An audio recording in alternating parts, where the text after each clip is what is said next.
Yesterday we started renovating our Skamper pop-up camper. I believe this is a 1986 Skamper. It's a 131C, and we love this thing. 2 years ago the electricity blew, and we've just been using extension cords on it. Then late last summer, we ended up with some significant water issues. Those water issues, mainly the things that were stored in this area and in these like lower cabinets. This bin was, for some reason, this corner here, the middle layer of all that stuff got wet. The bunks were dry, but there was a lot of moisture, and after we pulled out what we thought we pulled out all the wet stuff, let the camper dry, and went camping again, and I ended up getting really sick from the camper. We decided we needed to do something. And after looking at pricing for new to us campers, and after an evaluation of this camper last year from a professional, we decided we're going to renovate it. So yesterday I came out here to clean out the bins, discovered more water damage. Like, we've got like 3 inches of water, like pretty much all these bins, and like shining a light up under here and stuff. Somehow we had like 3 inches of water damage from the floor up.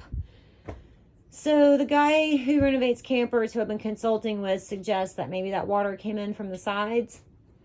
So I don't know if it's from these nasty, our camper's obviously leaking and it's got water issues. Where in the sides, I don't know. I've got to figure that out. We've had this camper for 6-ish years. I think we're the third owners. The original owner put the air conditioner there underneath the dining table. I'm kind of thinking the ceiling on that outside is suspect. Maybe water came in from that way. But anyway, a lot of moisture, a lot of mold going on, and needed to repair it. So yesterday, what started as me plinking around with this ceiling, just pulling this paper back, like, what's our ceiling made of? Let's see what we're dealing with. And let me tell you, we are not handy people. Anyway, I started plinking around at this ceiling paper, right? And after peeling that back, I discovered, excuse me, this giant mess. We've got all this water damage. It's coming in from a leak here and flowing down. Interestingly, this never leaked on our heads. This camper has never leaked on us, and we have camped in some rain. That water damage that happened last season while it was in storage, it was just stored out in our driveway. So just some leaks outside, but it never leaked on our heads. But as you can tell, this is more than just one season. This is a 1986 camper. I mean, this was rotted. I took this wood out, just flaking it off with a screwdriver yesterday. It's just rotted. And so your camper is made of that papery material, right? The next layer is this cardboard type papery material, then cardboard like papery material. Then you've got this 1-inch foam, which is a pain to remove. In your foam, the electric has a little divot cut out in the foam where it sits up in there flush to the ceiling. This was our light socket. This is the skin of your camper. So you've got your skin, your foam, and just this paper layer. That's all there is. I've watched other camper videos, and their camper ceilings were made of some different components. So that's interesting. The side wall, you've got your wood. You've got this layered foam here. Goes all the way around. And I watched another video on this layered foam, and I'm with them. I think we're going to try to salvage this. I don't know what you replace this with. I have no idea what you replace this with. It's just this section of the whole camper, I believe, that's damaged. I think the other bunk end is okay. We will know further, obviously, once we take that end off. But this is your skin. So we're going to have to work on getting all the rest of this dried wood off. You got this foam up here in the ceiling. So this is where your ceiling foam meets this trim. This trim piece here. What your ceiling looks like. So to get to this point yesterday, we had to take these walls off. Well, first I took this trim off. And note to self, get some help. If you plan on keeping this trim to try to reuse, get some help in prying it off. This is stapled on and glued on. And when I got to the end of this piece yesterday, gravity took a hold and it broke on me. I'm hoping that I can maybe just glue that and reuse this trim. Or I might just need to get new trim, but I'm hoping to reuse it. So just know, you got to kind of have to pry this and get some help, or just be careful if you're wanting to reuse it, not to break that trim. And then with the rails, this is our curtain rod here, curtain holder. You have your obvious screws on your tracks, right? Just know there's also screws under here, and all the tracks have these underneath screws as well. All the screws seem to be Phillips heads. So for every track has a screw that looks like this. We just got it off with a wrench yesterday. I think, I don't know. My partner took that off. So anyway, and then once you undo the screws, the wall material just unfolds right out and comes right off. These older 80s campers, apparently, according to the guy who evaluated our camper last year, walls are not made like this anymore. I believe this is a vinyl wall and not a canvas wall. It's the same material that yurts are made out of. And so after our evaluation, you know, he was really impressed with the shape of our camper. So he agrees it's definitely worth repairing. But yeah, take your walls off, take your trim off. This is the trim here.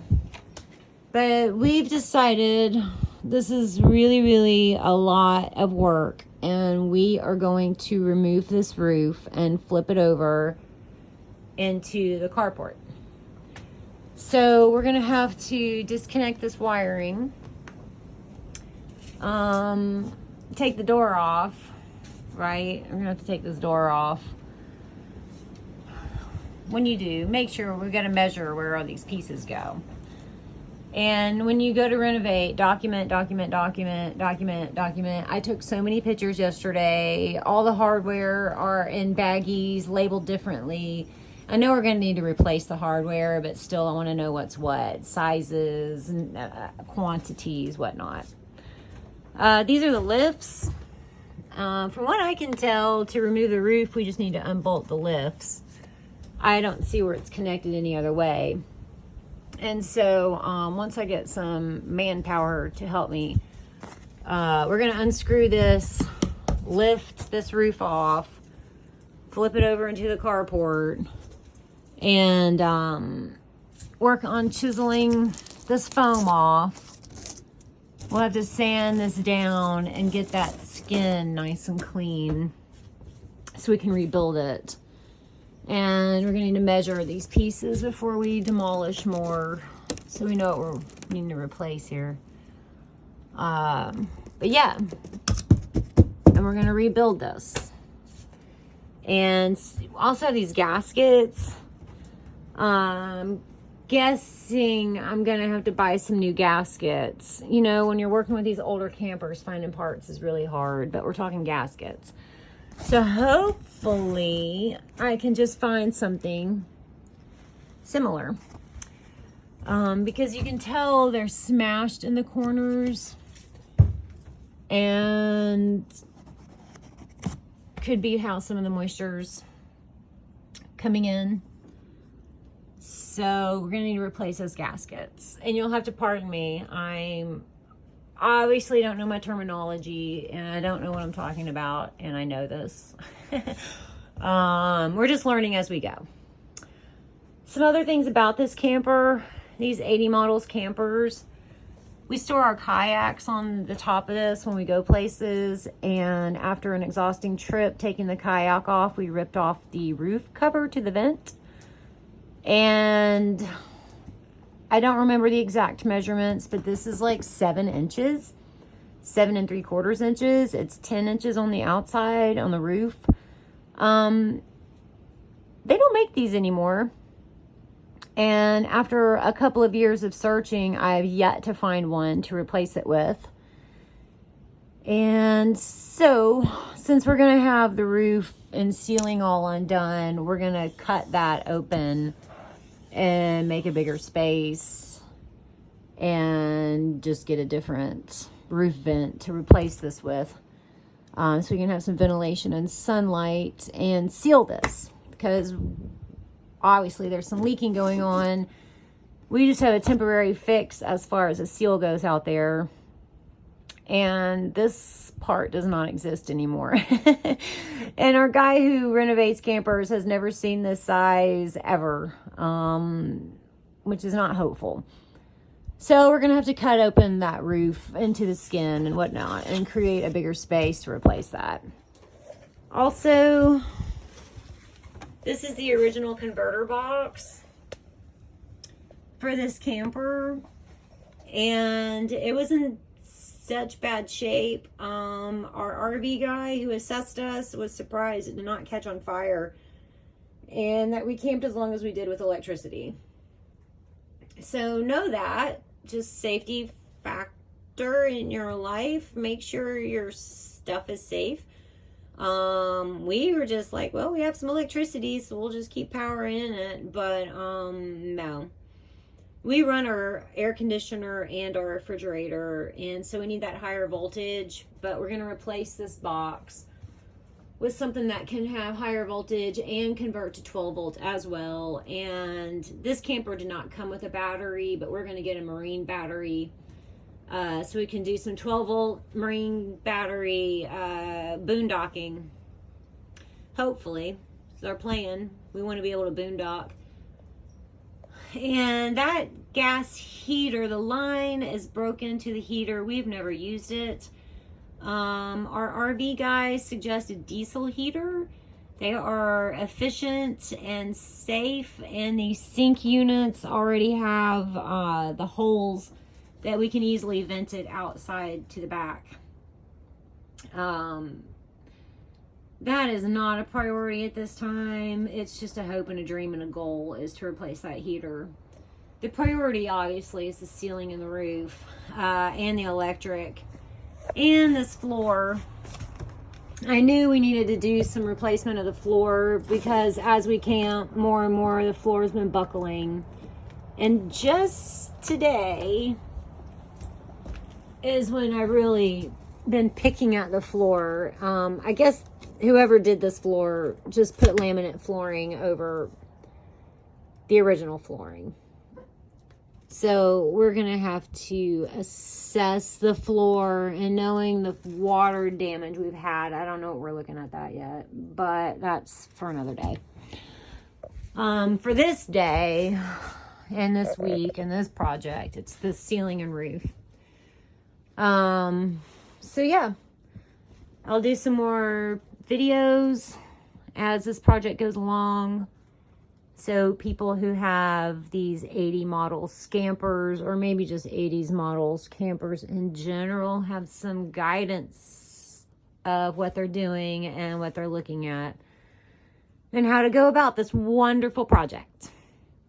But like I said, I'm not a handy person, and I'm really excited about this project. I think we can do it. I think we can do it. I think this right here might be the most tedious part. So wish us luck, and until next time, thanks.